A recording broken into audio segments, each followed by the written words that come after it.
Radio J, l'invité du grand journal. Radio J. Steve Nadjar. Olivier Arfovitch, bonjour.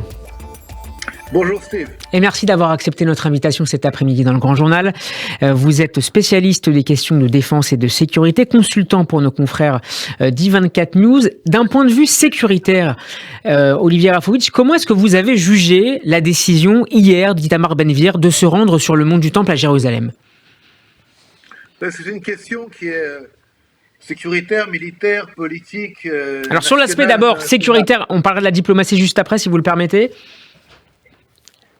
Écoutez, au niveau sécuritaire, c'est une visite qui oblige une coordination au niveau policier, au niveau du renseignement, pour éviter qu'il y ait des possibles problèmes sur le terrain à cause de la visite. Donc, elle a été préparée, elle a été coordonnée. D'ailleurs, on apprend même que les Américains auraient reçu en amont, une annonce de cette visite. Donc on a tout fait pour que cette visite se passe dans le calme, mais elle reste extrêmement sensible. On a parlé également, Olivier Arfovitch, d'une sorte de leurre de Benyamin Netanyahou d'Itamar Ben-Gvir la veille en indiquant que la visite aurait lieu non pas le lendemain, mais d'ici une semaine ou deux. C'est également votre opinion sur l'affaire ? Non, je ne pense pas qu'il y ait ici de leurre, puisque elle a eu lieu et peut-être que la presse n'a peut-être pas bien compris ce qui se passait. Mais ce qui est quand même incroyable, c'est que j'enlève l'élément sécuritaire stricto sensu, c'est qu'un ministre israélien ou qu'une personnalité israélienne monte sur le mont du Temple, ça devient un événement d'amplitude internationale, presque comme si on est marché sur la Lune, si vous voulez. Le monde entier en parle, il y a des milliers de morts dans le monde tous les jours, des attentats, des guerres, mais le fait que deux jambes d'un homme juif marchent sur le mont du Temple, ce qu'on appelle chez nos confrères, pas toujours sympathiques, l'esplanade des mosquées, oui. fait transpirer des millions d'individus. C'est quand même un petit peu étrange tout cela. Alors, malgré la possibilité. Il y a un autre partisan du libre déplacement des Juifs sur le mont du Temple, l'ancien ministre de la Justice Gideon Sa'ar, qui a déclaré ce matin que le choix d'Itamar Ben-Gvir n'apportait rien à l'intérêt national. S'il estime qu'on ne peut pas parler de provocation, il regrette néanmoins que le gouvernement Netanyahou ait communiqué en amont sur ce déplacement, suscitant à la fois les menaces du Hamas, puis en aval les condamnations de la communauté internationale. Est-ce que vous partagez cette analyse de Gideon Sa'ar, Olivier Arfovitch ? Oui, parce que là maintenant on parle au niveau de l'intelligence de cette visite, si vous voulez. Oui, on a le droit d'être un Israélien, juif ou pas d'ailleurs, et d'avoir le droit d'aller sur le mont du Temple si on a envie d'y aller pour prier, pour être là-bas, parce que ça fait partie d'Israël et de Jérusalem. Maintenant, on sait qu'en Israël, il y a des choses qu'on ne peut pas toujours faire à un moment où on voudrait les faire parce que ça peut engendrer des problématiques sécuritaires, voire dangereuses, et mettre en danger des gens, leur vie, des soldats, des gardiens, des gardes frontières, des simples citoyens, parce qu'un individu, ici un ministre, a décidé d'en faire un événement politique, peut évidemment provoquer des réactions. C'est le cas aujourd'hui en Israël, même d'ailleurs à droite. Il faut savoir que même à droite, attention, même à la droite religieuse, il n'y a pas un consensus sur cette visite, parce qu'elle peut provoquer des choses qu'on n'a pas envie qu'elle provoque, parce qu'on sait que le contexte général reste extrêmement explosif. Et juste avant le journal, d'ailleurs, Moshe Gafni, l'un des responsables d'un des partis religieux, a condamné cette visite. On le disait tout à l'heure en première partie, le Conseil de sécurité de l'ONU pourrait se réunir demain soir en urgence à la demande des Émirats arabes unis et de la Chine, au nom des délégations palestiniennes et jordaniennes. Côté israélien, les diplomates s'activent en ce moment pour bloquer cette initiative ou pour tout du moins empêcher qu'elle ne débouche sur une résolution condamnant l'État hébreu. Est-ce que rassurer sur le maintien du statu quo sur la zone en question, Olivier Arfovitch, c'est aujourd'hui, en ce moment, la priorité numéro 1 d'Israël? Non, ce n'est pas la priorité numéro 1 d'Israël.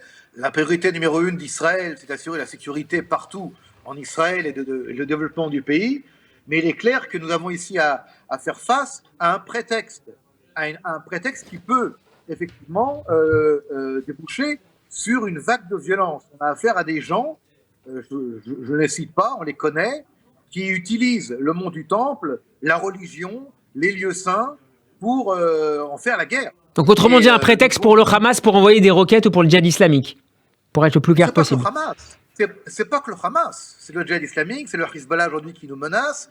Le monde entier, quelque part aujourd'hui, est devant, je vous dis, pratiquement, je dirais, un tremblement de terre d'amplitude 10 sur l'échelle de Richter. Évidemment, c'est absurde. Nous sommes face à des absurdités politiques, diplomatiques, que nous devons prendre en compte parce que nous sommes l'État d'Israël, dans une jungle entourée de gens qui veulent notre mort. Nous ne l'oublions pas. Donc, nous devons être extrêmement prudents, mais le mot est extrêmement intelligent. L'une des conséquences immédiates de ce déplacement de Ben Gvir, en attendant donc une probable réunion en urgence du Conseil de sécurité, c'est d'ores et déjà le report de la visite de Benjamin Netanyahou aux Émirats Arabes Unis. Est-ce qu'on en sait un peu plus cet après-midi sur qui est à l'origine de cette décision? Est-ce que c'est le Premier ministre ou est-ce que c'est Abu Dhabi? Non, ce n'est pas le Premier ministre, c'est une décision qui provient des Émirats, qui veulent considérer leur position, évidemment, proche d'Israël, mais également, il reste un pays arabe, il reste un pays qui appartient au monde arabe et au monde musulman, et ils ne peuvent, si vous voulez, se départager de la position pan-arabique et pan-islamique. Encore une fois, nous devons ici être prudents. Nous avons des amis, des nouveaux amis, qui sont extraordinairement proches d'Israël, et nous proches d'eux aussi, avec des intérêts en commun, mais dans l'intelligence de la chose, nous devons traiter nos alliés, ne pas les mettre dans des positions compliquées, dans des situations que nous pouvons éviter. Encore une fois, ce qui peut être évité, Steve, doit l'être dans l'intérêt de l'État d'Israël, de la nation d'Israël, des Israéliens, également des relations entre l'État d'Israël et les pays arabes, parfois, qui nous entourent, qui voudraient nous dire oui dans l'oreille, mais qui ne peuvent pas le dire oui ouvertement à des micros. Et est-ce qu'à cet égard, on peut dire que Benjamin Netanyahou, qui avait annoncé cette visite, en tout cas aux Émirats Arabes Unis dans les prochains jours, même si aucune date n'avait été donnée, a été un peu piégé finalement par le calendrier que lui a imposé Itamar Ben Gvir? Écoutez, Netanyahou est un chef d'État, est un grand homme d'État. Au-delà du Likoud et au-delà du parti politique, il sait gérer Israël.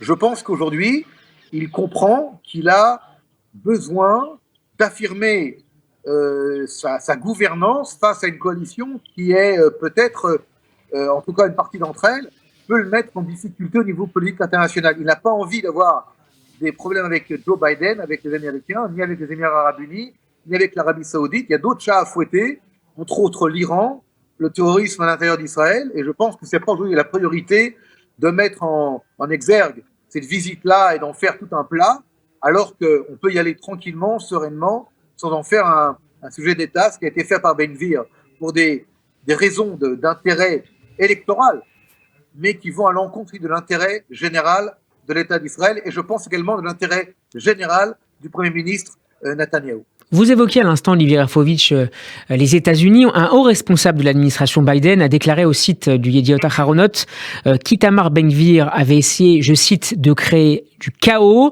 Des déclarations qui suivent celles de l'ambassadeur américain à Jérusalem, Tom Knight, hier. C'est un début de mandat finalement très tendu entre Israël et son allié américain, et en particulier pour Benjamin Netanyahou, sans parler d'éventuelles évolutions qui font beaucoup jaser à Washington sur le dossier russo-ukrainien. C'est beaucoup de questions à la fois. Alors, vous voulez que je réponde à l'Ukraine-Russie ou que je aux deux, parce que c'est un petit peu lié. En tout cas, c'est ceux qui sont sur la table. Alors, on va commencer par le plus important, le sujet entre la Russie, l'Ukraine et Israël. Israël, comme vous le savez, est un pays qui a des relations avec l'Ukraine, mais également avec la Russie. Et à la différence d'autres États qui ont clairement défini leur soutien à l'un contre l'autre, nous ne pouvons pas nous permettre, là aussi, d'aller contre la Russie, pour plein de raisons, des raisons sécuritaires, militaires, également humaines. Il y a des milliers de Juifs en Russie qui font leur alia, d'autres qui sont restés en Russie, les intérêts entre la Russie et Israël, je ne vais pas rentrer dans les détails, également des relations avec l'Ukraine. Ce qui fait qu'Israël, là aussi, doit avoir une position intelligente. Ça ne veut pas dire qu'Israël n'aide pas humanitairement l'Ukraine, ça veut dire que pour l'intérêt de l'État d'Israël, c'est d'abord avant tout notre intérêt à nous, Israéliens, comme c'est l'intérêt d'abord de la France, de l'Allemagne et des Américains, c'est d'abord de penser à nous. Et de penser à nous, ça veut dire de jouer extrêmement intelligemment entre la Russie et l'Ukraine pour éviter que la Russie devienne anti-israélienne et se joigne de manière ouverte avec la Syrie, le Hezbollah et l'Iran contre Et c'est ce qui explique, Olivier Rafovitch, que Eli Cohen, le nouveau ministre des Affaires étrangères, appelle Sergueï Lavrov hier, alors qu'aucune communication n'a été menée depuis le début de la guerre entre responsables israéliens et le président ukrainien Zelensky. Non, c'est faux. Il y a eu des relations à l'époque entre M. Bennett et M. Poutine, entre M. Lapid et des officiels russes, également ukrainiens. Il y a d'autres canaux. Mais pas avec Zelensky. Pas avec Zelensky. Mais si, bien. Il y a eu des relations, il y a eu des coups de téléphone entre Zelensky et le Premier ministre israélien auparavant. Bien entendu, il y a des relations au niveau diplomatique entre l'ambassade d'Israël à Kiev et les autorités ukrainiennes. Il y a des relations qui existent entre les deux États. Comme je vous dis, en 2022, il ne faut pas l'oublier, des dizaines de milliers de Juifs d'Ukraine et de Russie ont fait leur alia. Donc il y a des relations. Elles ne sont pas faites en cachette ni en secret. Elles se sont faites dans la bonne intelligence entre les États. Mais Israël doit avoir ici une politique intelligente. C'est-à-dire qu'on ne peut pas se mettre à dos la Russie. Je rappelle quand même la première puissance nucléaire du monde, un pays qui soutient beaucoup de pays, au nom d'une crise qui n'est pas la nôtre. On a aussi la nôtre à gérer. Nous devons être encore une fois intelligents. Et pour rejoindre votre première question sur la visite de M. Ben-Gvir au Mont du Temple, là aussi, ce n'est pas qu'on n'a pas envie d'aller sur le Mont du Temple, ni d'aller prier sur le Mont du Temple, c'est que nous devons être dans une intelligence permanente de comprendre ce que nous faisons et comment le faire de la meilleure manière possible pour éviter des problématiques. On a assez de problèmes à gérer comme cela. Si on était le Luxembourg ou le Costa Rica, je vous dirais nos problèmes, mais là, ce n'est pas le cas. Nous sommes l'État d'Israël, un magnifique pays, mais pas toujours entouré de gens sympathiques ou de pays, on va dire, calmes et sereins. Donc, dans ce cadre-là, soyons intelligents et restons ce que nous sommes, le peuple juif, le peuple intelligent. Avoir l'intelligence de choisir le moment opportun. Merci beaucoup, Olivier Rafovitch, d'avoir été avec nous. Je rappelle que vous êtes expert en matière de défense et de sécurité, notamment consultant pour nos confrères d'I24 News. Merci beaucoup d'avoir été avec nous sur Radio G et à très bientôt. Bon après-midi.